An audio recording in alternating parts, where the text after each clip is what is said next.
Good day, everyone. My name is David Williams, Executive Director of the International Association for Energy Economics. It gives me great pleasure to welcome you to today's webinar entitled Energy Transitions in India. We are grateful to our moderator, Dr. Anna Ebers Broughel from Tetra Tech, and our distinguished panelists for today's timely discussion. First, a little bit about the International Association for Energy Economics.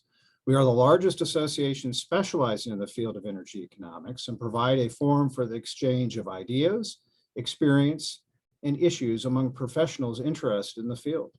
The organization produces 2 professional journals, a newsletter, and holds conferences and virtual presentations along with a host of other products and services that you can find at our website at www.iae.org. If you're not already a member of the association, we welcome you to join. A few housekeeping matters in regard to today's webinar before I hand things over to our moderator. First, this webinar is being recorded for those that cannot join in today's live event. If you have questions for our panelists, please use Zoom's Q&A option at the bottom of your Zoom window to make known your question. We've allocated sufficient time at the end of this webinar to address your questions. And now it's my great pleasure to introduce you to our moderator, Dr. Anna Ebers Broughel, economist and statistician at Tetra Tech. Anna, over to you. Thank you, Dave, for the kind introduction, and thank you, IAE, for hosting this webinar and also for making this webinar available to both members and non-members alike. Today, we have a really strong lineup. We're going to talk about India's energy transitions. It is my great pleasure to welcome Professor Johannes Urpelainen. He's a professor at Johns Hopkins School of Advanced International Studies and a founding director of the Initiative for Sustainable Energy Policy. Johannes has published prolifically on India. He has published on subjects ranging from cooking fuel to fuel stacking to electrification to solar and coal. It will be a great pleasure to hear him present today. Next up will be Kashi Shah. He is an energy finance analyst at AIFA. It's the Institute for Energy Economics and Financial Analysis, headquartered in Ohio, but Kashish is in the Indian office. He works on the issues of Indian electricity market, has published a number of very recent interesting papers on financing policy and technology, specifically also on renewable energy integration and on stranded assets as well. Welcome, Kashish. Next up will be Swetha Bhagwat. She's the head of FSR Energy at the Florence School of Regulation, and she's a prominent member of the Indian Association for Energy Economics. She's passionate about emerging technologies, including hydrogen and grid integration, but also works on FSR's universal program, Universal Access to Energy. Welcome, Swetha. We also have a student representative with us today. Welcome, Josh Averbach. He's an MPP student at the University of Maryland, College Park, and he's planning to go to law school in the fall of 22. He's here to share some of the insights from his student research papers that he wrote on energy transitions. And he will also have the chance to ask the first question from our panelists. Without further ado, I'm going to turn over the floor to Johannes. We'll have very short presentations today of about 10 minutes so that we can promptly move to Q&A, which is usually the audience's favorite part. So don't be shy. You can start typing in your questions into the Q&A box that Dave has mentioned. And we're looking forward to a lively discussion. Johannes, the floor is all yours. Excellent. Thank you, Anna, for inviting me to this webinar. It's a great pleasure to share a few thoughts on coal in India. So to get us started, it's important to remember that today coal is still a mainstay in the Indian energy sector. It is responsible for about 2/3 of all electricity generation, and it also plays a significant role in industry, steel production, and so on. So coal today is very important in India. At the same time, It is also the case that the future of coal is more uncertain than ever. Even though coal is today the dominant fuel, most of the new capacity in India is in renewable energy. There are still a few coal-fired power plants built here and there, but over the next 5 to 10 years, it is quite likely that the retirements of coal-fired power plants will significantly exceed any new construction. And as a result, coal-fired power generation capacity will either stay flat or decrease. Now, that doesn't necessarily mean that coal-fired power generation itself will decrease, because the Indian coal-fired power plants today run on very low capacity factors. They are being run, in many cases, below 50% of the time. So that basically means that even if you retire existing capacity, you could still increase generation because there is a lot of underutilized capacity.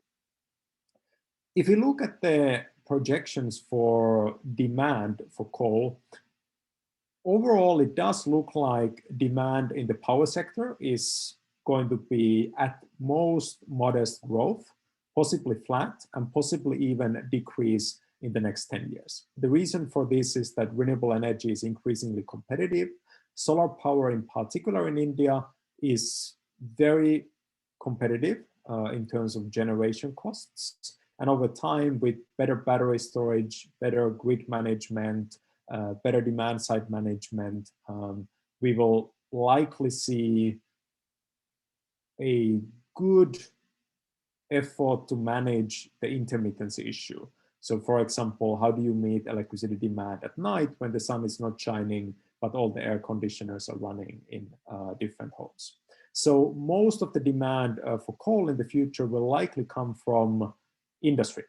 This is something that we saw, for example, in the recent International Energy Agency outlook for India, which suggested that almost all of the growth in coal demand in India in the next 10 years would come from industrial applications.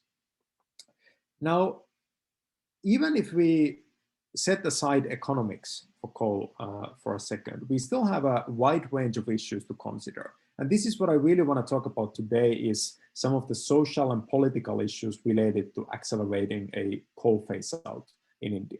So the big challenge that we see is that India is a major producer of coal. India has significant coal resources in its eastern parts, in states like Jharkhand, Odisha, and Chhattisgarh. And these resources provide an economic foundation for tens of millions of people in areas that have very few alternative sources of livelihood today. So if you go to a state like Jharkhand, you see that almost everything is somehow built around coal, right? All the key industries, steel, for example, they are there because of the coal mines, because of the capacity built around those coal mines. And as a result, these areas are very dependent on coal in a number of ways. Number one is employment. So even though India's coal companies, most importantly Coal India Limited, only employ a few 100,000 people directly. The latest number that I've seen is about 400,000 people. You have to remember that there's a huge informal economy built around this. So there is transportation of coal, there's use of coal in households, there is coal washing, there's all the different industries that use coal. And if you think of that amplifier or multiplier, it's millions of people who are participating in the coal supply chain. Then for each one of these people, there's an even larger number of people who are dependent on their income, right? So one of India's major challenges today is that there is a chronic undersupply of jobs compared to the number of people looking for employment. And so as a result, it is not unusual in some of these coal-dependent areas, one person working in the coal industry is somehow supporting anywhere between 5 to 25 other people when it comes to basic income and survival. So when you add all this up, we are probably talking about tens of millions of people who today are dependent on income from coal mining and the industries around it. There's also the issue of tax revenue. So many of these state governments don't really have a lot of tax revenue. Most people don't pay income tax. They're very poor. They mostly have informal income, and tax avoidance among the middle class and the wealthy people is rampant. So as a result, some of these easier to collect sources like coal mining, transportation of coal are very significant. Indian railways, which is the most important way by which people get around in India outside their own home community, is entirely dependent on coal for its revenue. Passenger tickets are heavily subsidized, and if that was the only source of revenue for the Indian railways, it would go bankrupt immediately. What the Indian railways is doing is it's charging the coal mines and the coal-fired power plants very high fees for transporting coal. They have a monopoly after all. There aren't too many other ways to get this coal around. And then they use the money to subsidize the passenger travel. So as a result, Indian Railways, which again employs millions of people, is entirely dependent on coal for its income. So when you put all this together, you are in a situation where the economics, especially in the power sector, are all the time turning against coal. Every year, coal is less competitive compared to the alternatives. There remains the issue of managing grid integration, but that is something that will over time improve with, again, like I said, better management and most importantly, technology. There's also ways to manage this by, for example, using electricity to pump up the hydro reservoirs and then bringing those down when the sun doesn't shine and solar power isn't available. So India has many ways to manage these technical issues. But on the social side, this is very difficult. Recently, one of our partner organizations called iForest did a really interesting study looking at one district in Jharkhand. This district is called Ramgarh, and it's one of the most kind of important coal producing districts. And what they found was that most of the mines and coal-fired power plants in that district are already making a loss. So it is not even a question of are you competitive with renewables. It is simply that the state government is throwing away money by operating these mines, operating these plants. Why do they do it? They do it because if they don't do it, then all these people in this district will lose their employment. And they are worried about the social disruption in an area that has historically really suffered from, for example, the Maoist Naxalite rebellion and has been basically on the brink of civil war for a long time. It's a lot more peaceful today, but you could imagine again, if hundreds of thousands of people lose their employment and their livelihood, the support for violent anti-government activity would surely increase. So all these concerns lead me to think that really one of the primary issues that we're going to face is this social issue. And one of the things that countries like the United States could do to support India in this would be to participate in the financial transformation and transition. So for example, one idea that a colleague and good friend of mine, Girish Srimali, has proposed is this idea that you basically calculate the long-term value of the operating coal mines. You look at the ones that are either very cheap or possibly even negative because they're being artificially supported by subsidies and all that, and you just buy them out. You give them a little bit of money, you shut them down, and then if you combine that with some kind of a social policy or job guarantee program, you might be able to move in a better direction. None of this is going to be easy, and the next 10 years are really going to be very challenging in the Indian coal belt. But I think there are many innovative ideas for approaching this coal transition. And my number one recommendation for the Indian government and anybody working in this area is to really pay close attention to the social issues related to this, because in the end, I have a feeling that those are going to be the most difficult ones to overcome, much more so than the economics or the technical challenges. And with that, thank you for your attention, and I look forward to the discussion. Thank you, Johannes. I appreciate you shedding the light on the employment and social component of the energy transition. I would like to also point out that the coal employment is also a big issue in the US and in the EU. The programs to help West Virginian coal miners, there's a huge EU program that is facilitating transition in different regions. I'm from a region where not coal, but oil shale provides a lot of employment in Estonia. And it looks like this is an issue that is a problem all over the world. So India could potentially learn some of the things that work all over the world, and everybody hopefully will be able to collaborate on finding the right solution. So thank you for bringing this to our attention. And next we'll hear from Kashish. He will talk more about renewables and renewables integration.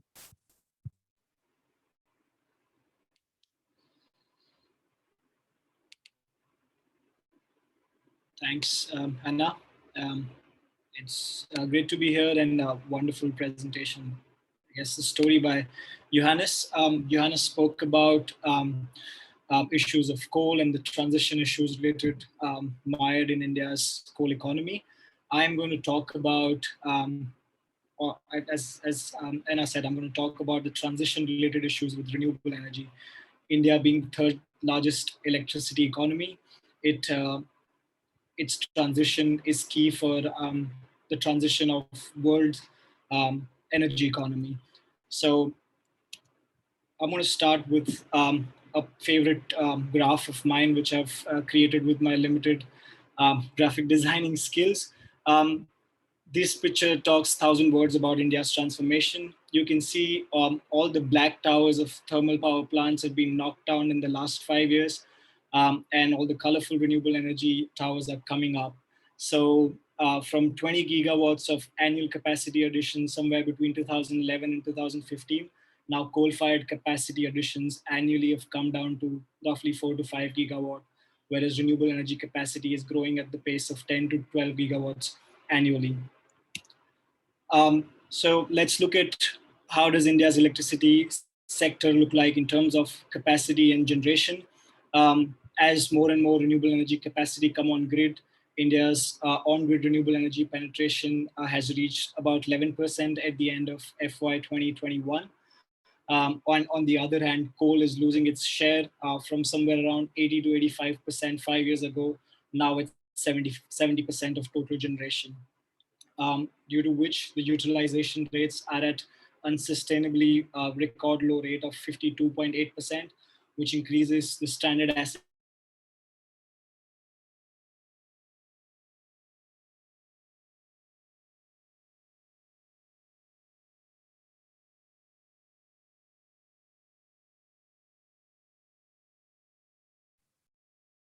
I wonder if it's me who's frozen or Kashish's presentation is out. It's Kashish. All right, we will wait for 1 second or maybe 20 seconds more. We'll have a chance to look at the slide in more detail. Hi, Anna, this is David. So we can hear you. I think it's just Kashi that is frozen. Got it. We'll give him a little time to get back online. And in the meanwhile, here we go. Welcome back. Am I audible now? I can start again from, I don't know where I left off, but I was talking about the electricity sector composition in India. Mm-hmm. If you share your screen, I'll be able to tell you where you stopped, at least where I stopped hearing you. Sure. And if it's easier to spare the bandwidth of your internet, switching off the camera definitely works. So yeah, this was the slide number 3. You were going through the slide. Great. Apologies from my end. Technology can let you down sometimes. So I was talking about the growing renewable energy capacity onto the grid, what it means for coal. So somewhere around 80 to 85% of grid penetration from coal in 2015, now it's come down to 70%. The renewable energy penetration has gone up to 11%, and because of which the coal is losing its market share, and the utilization rates are at record low and unsustainable rate of 52.8% during the last year. For me, this is illustrative of the beginning of the end of coal, when India, on the back of Paris Climate Agreement, has the ambition of building 450 gigawatt of renewable energy capacity by 2030. What it means for coal is, again, a lot of stranded assets. So when India builds 450 gigawatts of on-grid renewable energy capacity, coal coal could have installed capacity of only 33% and generation of 54%. So looking at India's progress in the last 4 to 5 years, the beauty of this progress for renewable energy capacity is the ever falling tariffs. We've had massive deflationary momentum of falling tariffs in India's renewable energy sector. The tariffs have come down to US $27 per megawatt hour, which is a third of what it used to be back in 2016-17. And I attribute 3 key driving factors for these deflationary momentum. Number one is the competitive reverse bidding auctions, in which the developers have to bid for the lowest tariff that is acceptable for the developer to supply a unit of electricity. Ultra mega solar park model, which allows scalability and all the mitigation of risks that the foreign investor would face 5 years ago in the Indian market. And also the 450 gigawatt of long-term visibility of India's ambition. So having spoken about the progress, also there are transition-related issues with India, and some of them are policy-related headwinds. So starting off, the number one is the sluggish electricity demand growth in the last couple of years. In FY 2019 and 20, India's GDP growth rate wasn't that great, which impacted the electricity demand growth. And then onset of COVID had exacerbated this electricity demand, and we've had flat demand. So in a flat demand scenario where we have overcapacity of coal-fired power plants, it doesn't make much sense to build more and more generation capacity. There is another key issue, which is on the distribution side of India's power sector. Majority of the distribution sector is run by state-owned entities. These highly inefficient state-owned discoms have been bleeding money with every unit of power they sell.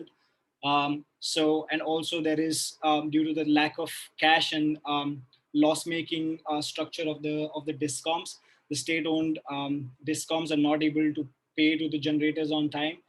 At the end of April 2021, these power distribution companies carried overdue payments of roughly US $9 billion to generators. Now, this creates massive liquidity crunch into the India's electricity sector, which does not allow developers and power generators to recycle its capital, and at the same time, it also creates issue for debt servicing. From a grid stability perspective, India's transmission capacity needs to grow in hand with the growing capacity of renewable energy, which hasn't been the case, at least in the last 3 years.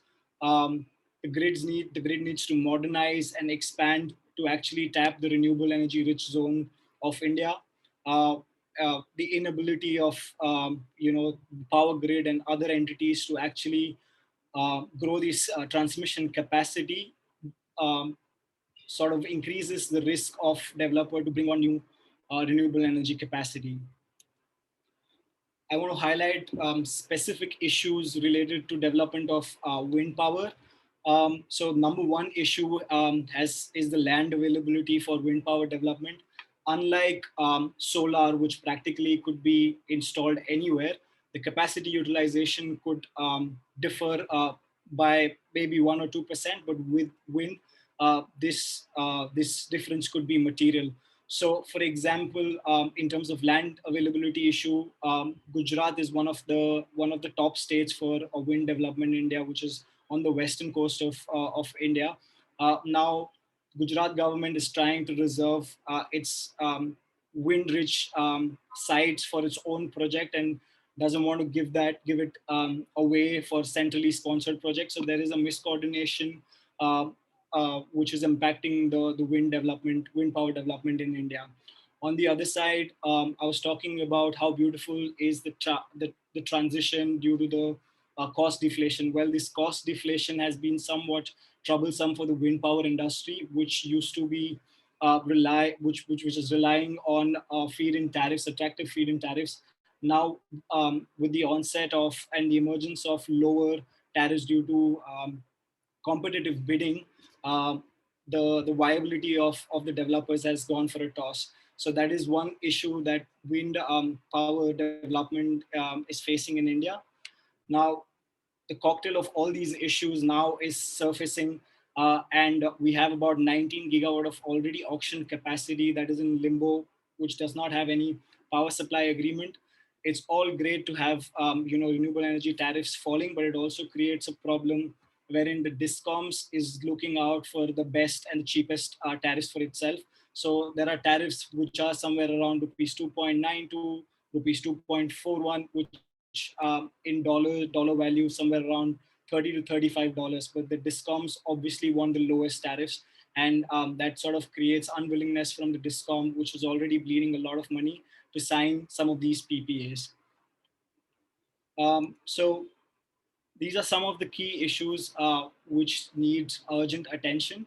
But my firm belief is that given the long-term clarity and long-term visibility of 450 gigawatts of renewable energy, there is plenty of international capital which is needed to deploy to build renewable energy capacity in India, and only market clarity and policy certainty can unlock this capital deployment into India's market. Some of these issues are, I can talk at length about these issues, but I would wait for other presenters, and I'm happy to take questions and discuss some of these issues in detail. So I'll stop here.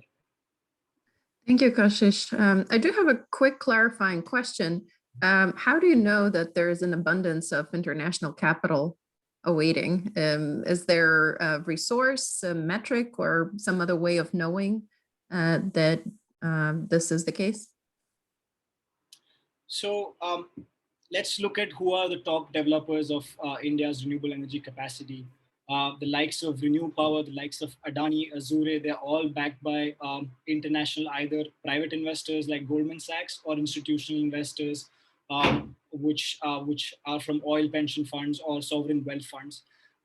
So the problem is some of these top developers are able to access this capital, but given the policy uncertainty, some of the smaller developers are not being able to tap this kind of capital. Also, the fact in terms of in the developed world, the interest rates are at literally negative in real terms, whereas India has attractive interest rates, and also on the back of which the project metrics and the financial viability of projects are much better than compared to the developed world. So on the back of which I feel that there is plenty of capital once there is policy uncertainty on India's electricity sector. That's an excellent explanation. Thank you, Kashish. And next up is Swetha. Swetha, please share a presentation. We can see it. Wonderful. Thank you. Thank you, Anna. I think one of the perks of going third in line is that you have interesting points already made by the previous speakers, which is perfect because what I will present here is sort of bringing a bit of learnings from the world of practice and what we're trying to investigate here at the Florence School of Regulation. So as Professor Johannes had mentioned, he was talking about the transitioning from fossil fuels, and then Kashish beautifully laid out the pathway that India has been taking in the last decade or so, particularly with renewables. And I think the case is clearly made that the transition is happening towards a greener and cleaner energy mix. But in order to do that, we need to also consider a couple of other dimensions, especially in a complicated setup like India, primarily because we have a sort of a federal and a state structure. So policy making and regulatory process is far more complicated when compared to some other parts of the world. So what I'll take you through is bringing you some experiences from some of the interactions that we have been having, and hopefully that results in something interesting for us. So I think the case is made that we are currently in a very interesting era of the electricity sector, because we are moving away from the classical single unidirectional flow of the power system to a bidirectional power flow. So what does this entail? I think it clearly brings a whole new host of actors into the plane. We have prosumers, we have prosumagers, we have local energy communities that's springing up, we have electric vehicles that's now an active participant. So it's no more about the classical stakeholders that are dictating how interactions happen in the sector. So what does this essentially do? It forces us to sort of innovate on two fronts. One is, of course, on the grid front, and the second is on the markets front. In the case of India, we do have a very strong and a robust transmission grid network. It covers pretty much the entire the map of India. And over the last years, we have also managed to have a unified grid in India. That means the entire grid of India is operating at a single frequency. And at the micro level, at the distribution level, we see that different parts of the country are progressing in a different pace. Some states are doing much better than the others, primarily because they are able to have a smarter financial model that's able to, where they're able to recover costs and thereby invest in upgrading the grid, for instance, particularly with this challenge of the bidirectional grid. That means at the last mile, the upgradation is quite pertinent, and also in the middle leg. So we will, at the grid front, of course, where all of the investments and money needs to go in is in terms of upgrading the grid and, of course, smartening the grid. Why we need to smarten the grid is, one, to help us participate in the market. And that means not just the classical players, but the new players that are coming in as well. In the case of India, we're still quite in the nascent phases of, but in the traditional sense of the market, because we just have about shy of around 10% of all the energy trading that's happening is through wholesale markets, whereas most of the other is taking through bilateral contracts. But we're at a very interesting and a crucial point in India, because many of these bilateral contracts are soon getting over, and that leaves the state and the central authorities to decide how to shift. Are we going to renew them or bring in more different methods of bringing in renewables, or are we going to let people procure it through the wholesale markets? But what all of this does is, of course, generates interesting products. And what these products do from the market is ultimately helps us in benefiting the consumers and also the other stakeholders. But if all of this complexity was not already enough, we also have other new concepts that's challenging the way we think. And I think a very interesting debate that's happening over the last year or two is the coupling of the sectors. So it's sector integration going beyond electricity. That means it's looking also at electricity and gas, and electricity and vehicles, heat. So all of this forces us as policymakers or regulators, or for that matter, even on the technical front, on how to integrate these different systems. So I think we don't have the liberty of operating anymore from the silo approach that we have been doing so far. But it's forcing us to think how we can collaborate across sectors and not just across the value chain of the electricity network. So I think one of the countries that's been leading on this particular aspect has been Germany, because they were the first to sort of coin and sort of define what this transition really means. And as Anna was mentioning, we're also looking at something now called as green hydrogen, which means how can we have cleaner storage to sort of help complement the influx of renewable energy that's being brought in, and particularly if you're looking at variable renewable energy. So there is a lot of modeling that's happening at different parts, particularly more on the international level, to see how integration can happen and how all of this could ultimately help us achieve our 2030 and 2050 targets. Of course, not to forget our overarching framework that's guiding all of us at a country level is our SDG goals. And I think this is a dry topic already. We all know all of these words, these buzzwords. We know we're looking at decarbonization, decentralization. Clearly, with the advent of renewables coming in, it's no more about these huge companies setting up large-scale renewables, but you and I can just have something on our rooftop and still participate and contribute. And I think the new wave is the digitalization. So particularly, I'm talking from the regulatory standpoint. So I think since they set the tone, regulation no more can be sort of reactive. It needs to be a bit more proactive if it needs to set the tone.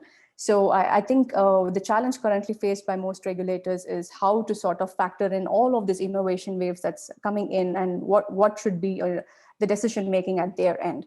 So I think they have a huge task ahead of them, and that means firstly getting to know what all of this is.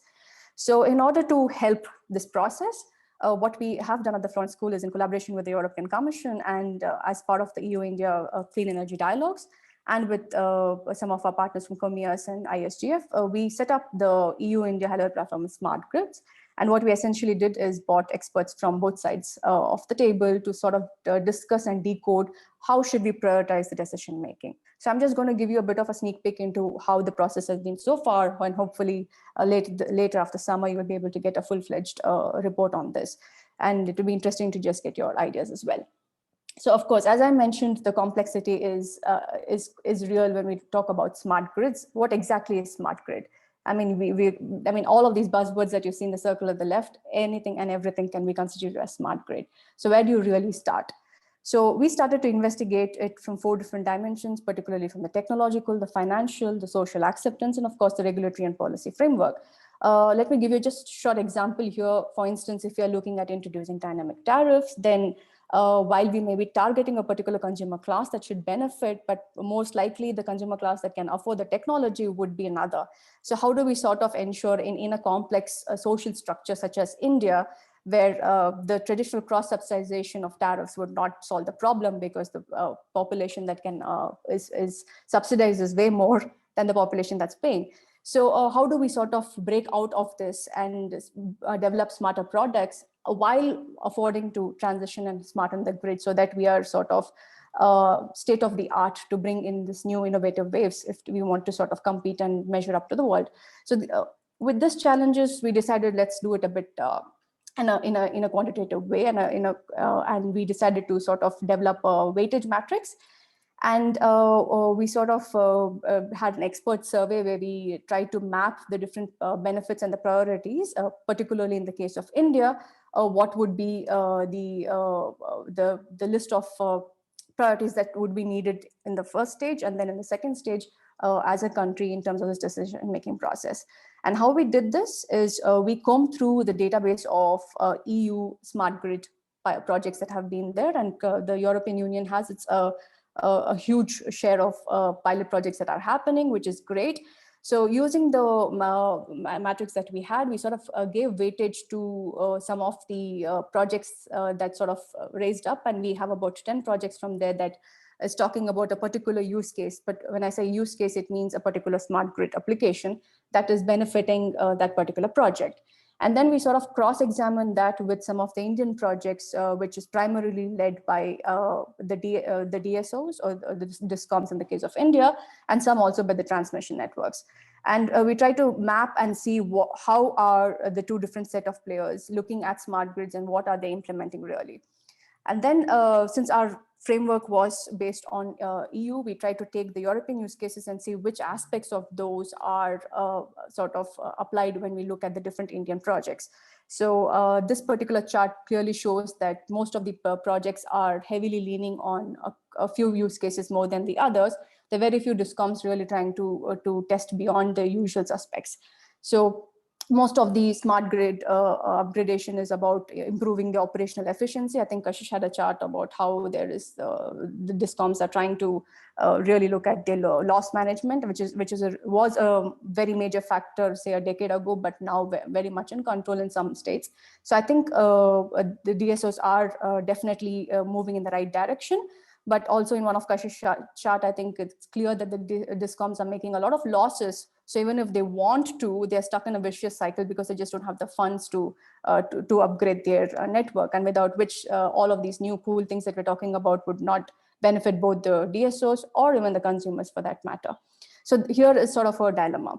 So to sort of make things a bit more interesting, what we decided is we cannot, of course, cover all of these smart grid use cases. So we picked with a popularity vote and in terms of relevance, 3 use cases. And what we are doing in the process is, and what emerged as part of this process is, of course, demand response was one of the top picks. And as I said before, I think low voltage supervision and control, and particularly with advanced metering infrastructure, is one of the sort of the priorities for the country now, particularly agreed upon by all different stakeholders. That means the distribution, the regulators, and the technology providers, and also a bit of automation also at the middle voltage grid level. So where we stand right now is, of course, you cannot just discuss over a webinar or a debate and say this is the best way to go forward, but we need to actually back it with some more data. So we're in the process of doing a CBA analysis and a scalability and replicability analysis, because the challenge with a country like India is also it should be scalable and replicable in different parts of the country. So we're currently trying to do this deep dive for these 3 different use cases and see what results sort of emerge. So I think in the long story short, I think we are in a very interesting era with a lot of options on our plate, but I think the dilemma is real when you are a policy or regulator, or even for that matter, a distribution company, on where do you really position your efforts and which customer categories are you trying to target, and how does that benefit you as a consumer and also as a service provider. So I think it's an interesting next couple of years for the country, also with the new Electricity Act revision that's coming in, and with retail markets opening up. Hopefully things would sort of bring a very interesting dimension to the Indian electricity markets, and hopefully also to the energy sector at large. So with that, I'll hand the floor back to Anna. Thank you. Thank you very much, Swetha. I find it telling that every speaker carved out a niche to draw our attention to today. So Johannes talked about social cohesion and employment impacts, about among other things. Kashish has emphasized policy stability and the need for predictable, certain policies. Swetha was emphasizing scalability of the solutions and know-how transfer to India from other jurisdictions. So we all understand that there is no silver bullet. I just wanted to show how many solutions, how many different aspects that need to be considered. And now we have the opportunity to hear from Josh. Josh has summarized a couple of his thoughts from research papers that he has done this semester, and he will be the first to ask questions to our speakers. And I have seen a couple of questions already in the chat box to our esteemed audience. Please, now is a good time to start typing in questions. Josh, the floor is yours. Just to be clear, I should present the slides I have now, right? Not just ask questions. Absolutely. You have a couple of minutes to present your slides. Yes, please.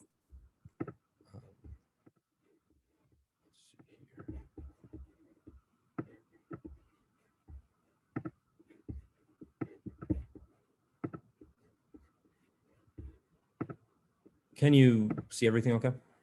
Absolutely. Okay. So as was mentioned, I focused on India's energy transition for research projects in class this year. And I made a few overall observations that I think were worth sharing. So one was that even with its current coal-fired infrastructure, India has had some pretty extraordinary success. First, over the last decade or so, it has made incredible progress towards universal electricity access, which is something that's proven especially difficult since India is, one, such a huge country, and two, has such a large rural population that can be really difficult to reach with this kind of infrastructure. But access to electricity has gone from about 76% of the population in 2010 to 95% in 2018. Unfortunately, the World Bank's data stops there, but I'd imagine that number is even higher today. And despite being reliant on coal, India is on track to meet its Paris emissions intensity benchmark. It pledged to reduce its emissions intensity from 2005 levels by about 2/3 by 2030, or 1/3, which is a pretty ambitious goal. And India is on track to meet it despite using a ton of coal. So climate change is really not the best impetus for India switching from coal power, at least not climate change as represented by its international commitments. It's actually one of very few countries, and the only particularly large country, that's on track to be compatible with 2 degrees of global warming, which was the primary goal of the Paris Agreement. What I found is a much better reason for India to stop using coal is that pollution from coal has proven very lethal in India over the last few decades. Multiple estimates suggest that it kills tens of thousands of people annually, if not up to 100,000. So all of these pollutants, especially sulfur and nitrogen pollutants, have caused some really bad morbidity among the population. And some research suggests that, or not research suggests, but there's reason to believe that this might become even worse since India has been hit really hard by COVID. And obviously, if a bunch of the population is bad long-term respiratory problems, the effects associated with air pollution can potentially be even worse. So renewables increasingly appear cost competitive with coal. And despite some long-term challenges, it really seems like it would behoove the government to try and transition from coal pretty aggressively, since in theory, renewables could cost the same or less than coal and prevent some of these really bad long-term health effects that are currently costing tens of thousands of lives annually.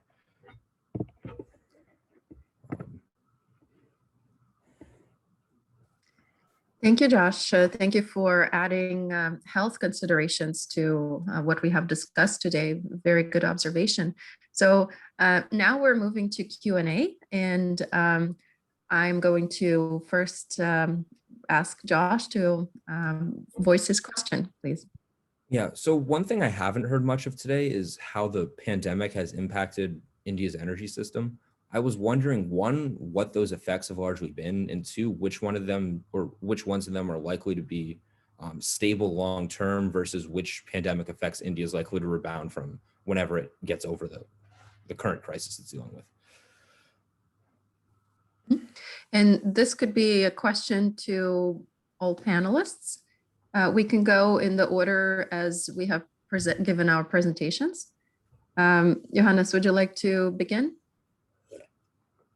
Sure, absolutely. So I think we already saw some of this in Kashish's presentation, which is the most important impact by far is the decrease in electricity demand, right?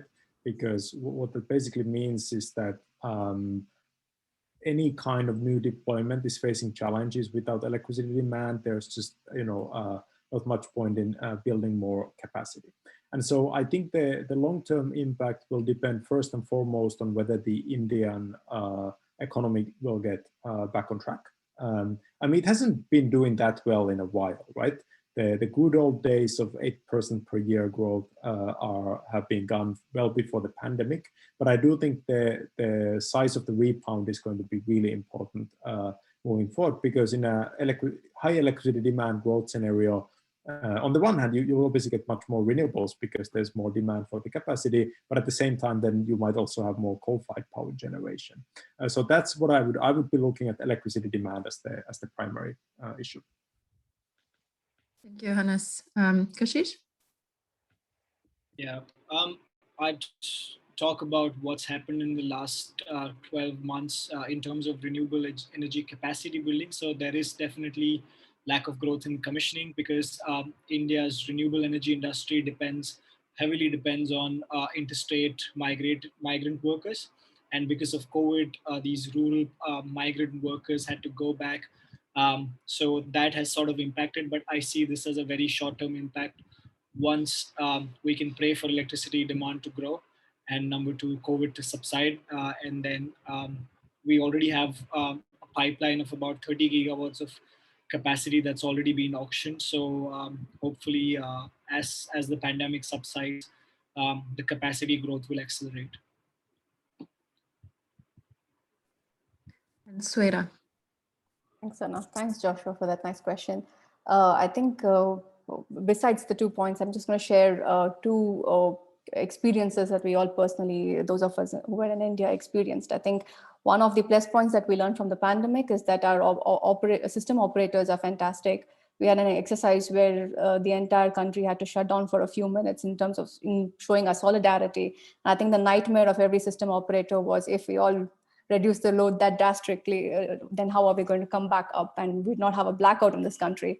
So I think it was a splendid move from the system operations point. So we learned we can manage such fluctuations. But besides that, coming to a more serious note, since you mentioned about energy access, I will talk about how this pandemic is affecting, especially I think more than the electricity aspect of it. I think on the energy side of access, the impact is felt much more, because a lot of subsidies that were targeted towards, say, the LPG scheme, that is one of the most popular and successful policy initiatives in India, is now directed towards ideally providing vaccination for those affected by the pandemic. So you see there are a lot of funds which are being redirected towards the pandemic. So that means taking away from some of the good old policy initiatives that were there. Of course, this is a temporary stopgap measure, but I think only after a year or so we will know how or whether or not these funds will get redirected back, because pretty much all the states are in a financial stress mode, just dealing with the pandemic. So electricity and pretty much every policy move is at the back burner for the next foreseeable future, till we again, like Johannes mentioned, we kickstart our economy and that there is positive signals. So with that, I give you back the floor, Josh. Thank you. Great answers. Wonderful. I have received a couple of wonderful questions, and one of them would be probably appropriate for all of the speakers to give a response to. It's about understanding net zero transition pathway of India. What are the ways that you see could be practical and doable to understand the current net zero transitions pathways for India? One of our listeners was suggesting maybe we should approach it as a modeling exercise to model the impacts of switching to renewables and how this would impact financial, social, and environmental metrics in the country. This time I would like to go in the reverse order. Swetha, do you have any points in that regard with respect to net zero transition and understanding how to do that? Thanks, Anna. I think here, when we say India, it's difficult to generalize across India. I think the understanding of how we go about this particular national target is dispersed. So some of the states that have the luxury to do it do discuss it and do try and take some proactive measures, whereas some of the other states are simply grappling with other issues, and particularly the state mentioned by Johannes, places like Bihar and Jharkhand are looking at just transition issues. So for them, net zero is not their priority if you look at it as a state policy. So they have other issues to look after. So yes, of course, the modeling exercise is very much pertinent for the case of India, but still there is no comprehensive exercise that's happening that is integrating all these various aspects. We do have some research groups that are trying to do it in sort of smaller bits and pieces, but we are still far away from trying to have a real analysis of where we stand in the country level. One is also because data is a challenge. In cases like India, and now that because of the pandemic, relying on the traditional ground-based method of collecting data is also challenged. So it's a tough spot. So do you want to take what we have off the web resources and extrapolate, or do we want to rely on some reliable data? We are still sort of trying to tackle those fundamental questions before reaching a more mature modeling exercise as a country. But probably Kashish and others would have something more to add. Thank you, Swetha. Very fair points. Kashish. Yeah, my views resonate with Swetha. I think we have relatively closer targets in terms of having the 2030 target of 450 gigawatts of renewable energy. then itself is a mountainous target given the challenges that we face at the moment in terms of dealing with the coal economy, in terms of dealing with the legacy PPAs of coal-fired power plants that already exist, renewable energy integration. So we have much more to focus over the coming decade. So I think if we focus on that, um, I think that will in itself will create a path for a net zero target in the coming years. Thank you. And Johannes, your thoughts? Yeah, so I think the most important issue I would highlight here is that in India, the real problem is data and not modeling. I think if we want to understand the social issues, we need to first collect basic data on how many people are dependent on these kind of different industries, what are the alternatives, and so on. And so I think modeling will be useful at some point, but we just don't have the data right now to do it. So I would put my emphasis on collecting high quality data on the social aspects of the transition first. Thank you, Johannes. The proverbial garbage in, garbage out. That's a issue for many, many economists trying to understand the sector all over the world. We have a couple of questions that are more pointed to a certain technology. And I would like to start with coal and a pointed question to Kashish. What is your view if power dispatch from coal power plants would be efficiency-based and not cost-based? Yeah, I think that is a point or a topic that's been discussed, especially by NTPC, which is India's largest state-owned thermal power generator.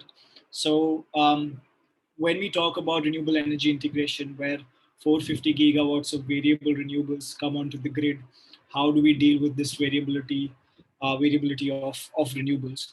So obviously there are technologies such as utility scale battery storage or smaller batteries, distributed energy resources of solar and other renewable energy are definitely at hand. There is green hydrogen, but from my perspective, one key asset that India has, it's already available coal-fired capacity, which is operating at unsustainable utilization rates. So if these coal-fired power plants are able to operate flexibly, if it can operate at its minimum load and maximum load, which is possible, but it will come at a certain cost. And to utilize and optimize this massive fleet of coal that we have and we need a time of day pricing, a signaling that incentivizes developers or the asset owners to actually operate these plants flexibly. So definitely there is merit in providing that kind of signal and putting efficiency or flexibility into the matrix of merit dispatch order onto the grid. Thank you, Kashish. We have probably time only for two more questions. The question that I would like to ask now is about wind and solar in India. And I thought that Swetha maybe would be able to take that question. How can India tackle its high import dependency from China, given that most of the solar modules are imported from China and will be in the long run? The audience member is interested whether you think that wind industry could be a better performer and a better position industry to accommodate some of the Indian manufacturing capacity rather than having imported components. Thanks, Anna. Maybe I can just briefly answer this question, and Kashish would be the better person to give us more clarity. But just from a pure regulatory standpoint, I think what I mentioned in one of my slides, that regulation needs to be proactive. And in the case of India, and particularly in the solar manufacturing place, we have only been reactive. And I think we long missed the boat of being competitive with China. So if we need to sort of meet those prices that the Kashish chart very beautifully laid out, I think we simply cannot rely on local manufacturing because we're not cost competitive as compared to what we can offer when we use imported panels. So I think there lies our dilemma. Once we have hit that kind of a low tariff, I think people don't honor the PPA if you try to project a more cost-reflective tariff by using domestic products. So it's also about educating the stakeholders who are the ones who would sign on. If you want to promote more local manufacturing, that means the price will again readjust itself to reflect that. And at the same time, trying to have a more robust local manufacturing policy and an integrated approach at a country level. Probably, Kashish, you can add something better. Kashish, in 30 seconds, if you can. Yes, definitely. My view is that, as Swetha said, we've already missed the boat of solar module manufacturing. Let's not try to compete with China, where we know the defeat is certain. China is subsidizing India's energy transition with ultra low cost modules. Why not take it and transition to a cleaner and profitable energy economy? Thank you. And one last closing question to Johannes. We have received a number of similar questions that are very concerned about whether India will be able to get to on the net zero carbon emissions path, whether it can achieve 100% independence from important fuels, whether 175 gigawatts of renewable energy capacity target is achievable. So there are a lot of questions which shows that there is uncertainty and interest in understanding whether any of these targets are feasible. So as a research professor, maybe you can add color to this, and not only whether they're feasible, but is this the right way of thinking about things, or maybe there are other alternatives? Yeah, so India's per capita emissions and energy use are still quite low. So I think applying the net zero framework to India is quite challenging. Usually net zero is more applicable to countries that have kind of built up their fossil fuel capacity and are now trying to kind of drive it down as fast as possible. So we see 2050 targets for the industrialized countries. China has announced 2060. My guess is that for India, it will be more challenging, because the energy demand growth is even if it's right now, it's a bit sluggish. It's most likely going to come back at some point, and we will likely see fossil fuel consumption increase. But again, given that the per capita emissions are so slow, I don't think it's actually a source of concern. I think India is in a very good position to carry its own weight when it comes to climate change. As regards these targets, to me, it seems that we really need to acknowledge that there's going to be a great deal of uncertainty as we move forward. It's easier to comment on what's going to happen in the next 5 years, 10 years. Anything beyond that really depends on technology. It depends on the Indian economy. It depends on demographics. There's so many different variables. And I think the more important thing is you can think of these kind of net zero capacity targets as kind of a guiding light. And as long as you're moving in the right direction and doing what you can at any given time, I think they've fulfilled their function. So I wouldn't worry too much about whether it's 2045, 2050, 2060. To me, that's much less important than continued movement in the right direction. And on this positive note, I would like to thank all of our speakers and our student representative for joining us today, and would like to yield the floor back to IAE. IAEE wishes to thank Dr. Anna Ebers Broughel and our distinguished panelists for an outstanding webinar. This webinar will be available on IAEE's website for future download. If you're not a member of IAEE, we encourage you to join by visiting www.iaee.org. We thank you for attending, and I officially close this webinar.